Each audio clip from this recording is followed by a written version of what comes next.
And what a great start there. I think the message is very clear. ESG is essential without a doubt, but are corporations taking charge? And who's actually leading this?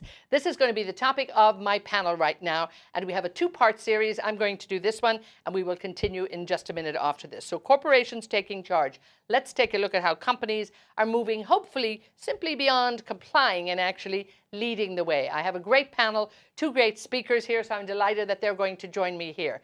We have the Managing Director and the CEO of Mahindra and Mahindra. From India, Dr. Anish Shah is nearby. And here he is. Wonderful to see you, sir. And also the Chairman and CEO of Baker Hughes, Lorenzo Simonelli. Lorenzo, great for you to join us also. So, I'm really the dynamic duo we have here. So I'm really looking forward to this. Dr. Shah, if I may start with you. And when we look at pre-COVID, I really think people will agree that the world was trying its best to enhance economic prosperity. But what are the challenges now that we're in this sort of post-COVID, soon to be post-COVID recovery? So first, it's a pleasure to be here. I think the biggest challenge for us is to really recognize the fact that the planet is very important. That's something that we've seen through the COVID period.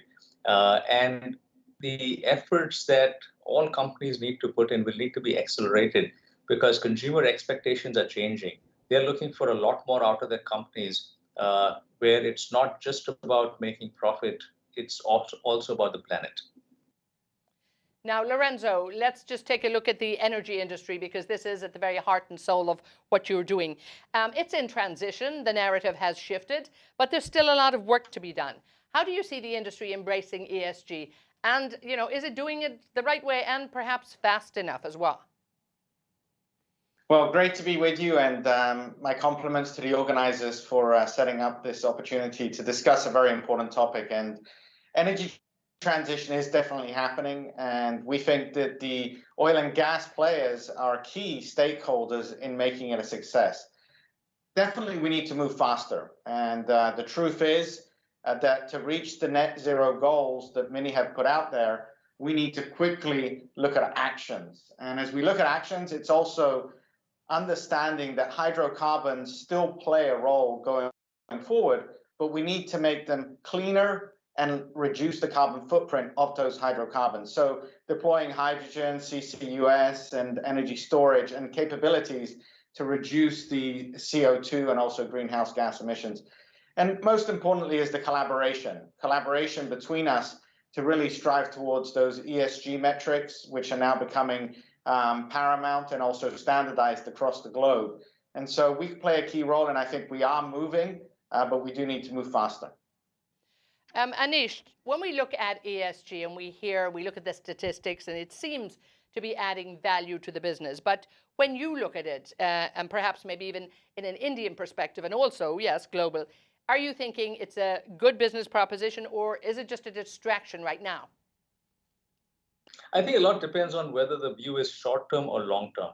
We've always taken the long-term view in our businesses. And from that standpoint, ESG really has been core. If you look back at the history of the Mahindra Group, we launched 75 years ago. And at that point, social and governance were key parts of our foundation.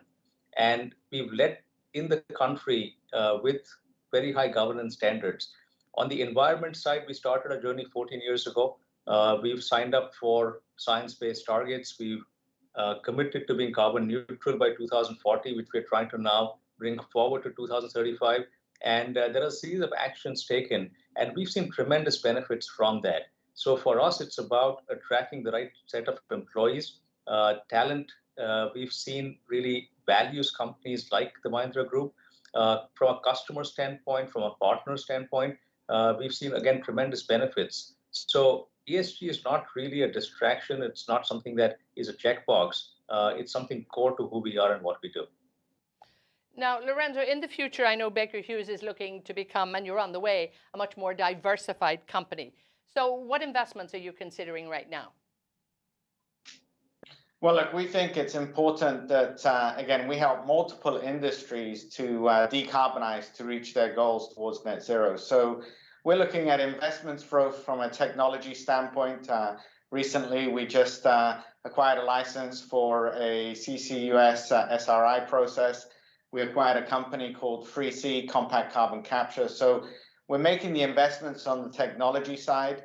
Also, we're looking at really participating in these new ecosystems. Most recently, we also invested in a hydrogen fund, 5T, that's being out there to deploy projects and infrastructure. So Baker Hughes as an energy technology company is really going to be enabling the route towards net zero and decarbonizing multiple industries. And that's what we're equipping ourselves for. Anish, when we look, we hear what Baker Hughes is doing. What are you doing? What's your company doing? And I know, when we think about rise and share value, how has this played out? And I see these initiatives that you have. This is not enough, rise for good. I mean, there's so much going on here. But talk to me a little bit about that. So first, on the sustainability front, there are a large number of initiatives. We are water positive today. We, in fact, generate 12 times the amount of water than we use. We've got a number of initiatives around energy saving. And as I talked earlier, the science-based targets and the path to carbon neutrality. On the social front, we've really taken a lead in empowering women in India. We have a program called Nani Kali, which is education for the girl child and for women skilling as well, to give them jobs in a variety of sectors. We've essentially impacted about 1 million women in India positively and helped them get on their own feet and be independent. And as we think about our businesses, we've done a number of things from a business standpoint. Mahindra Finance, for example, has been able to take 6 million people and be able to create them into entrepreneurs because banks would not lend money to them. And various programs like that have helped tremendously in terms of helping our communities rise. And that's really what the RISE philosophy is about.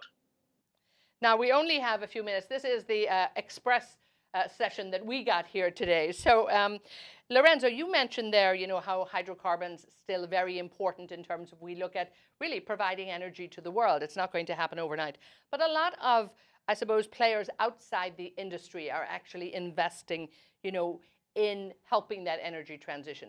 But surely Baker Hughes and companies like yours, have you have a higher role to play almost. You're right in the mix. And tell me a little bit about how do you drive change inside the industry? Well, look, you have to realize that as the population grows, more energy is going to be required. And again, there's a view and a journey that needs to be managed correctly so that there's affordable, sustainable, cleaner energy for people and the planet. And that's really why we need to participate as an energy technology company and also within all the different sectors, hard to abate sectors so that you deploy CCUS, start to build the infrastructure for hydrogen, and really move from coal to gas. And again, gas being a transition and also a destination fuel. And if you look at efficiencies as well, and there's been a study made by the IEA, we can actually drive a huge amount of efficiency in our operations today and decrease the carbon footprint. And that's by deploying products such as Flare IQ, such as measuring methane. And that's really what we've got to deploy at scale. And so we break it down into what can we do today, how we're managing for the journey ahead, and also the new frontiers. Anish, I have to give you the closing word on this, and sorry it's so quick here, but thank you for such information we've got already. Is the Indian government supportive in terms of making sure that everybody is on board? What do you say? The Indian government has taken a lot of steps. This March, our Prime Minister articulated energy and environment leadership as one of his overarching goals. And the government is very supportive of a number of other things, especially around renewable energy and making sure that we can meet our commitments to the planet. I have to leave it there, gentlemen. Two global leaders, two industry leaders. I'm so happy that you have joined us, and thank you for your great input. There we have Lorenzo Simonelli, the chairman and CEO from Baker Hughes, and Dr. Anish Shah, the managing director and CEO, Mahindra. So, gentlemen, thank you so much. So it's great to have them on board here. Yes, they had a lot to say here, so we got a lot in there in a few minutes. Coming up shortly, we're going to find out more about ESG in China. Dr. Gu Peiyon, the chairman of Sintao Green finance will actually join us. And we've set him a bit of a challenge. And I think keeping up the pace and keeping up the urgency of our message, he's going to do it in 90 seconds and really bring us up to date and let us know what's going on. But first, I'd like to welcome Sarah Cocker. She's going to take over and moderate the second part of the corporations taking charge. So I'm going to just hand it right over to you, Sarah.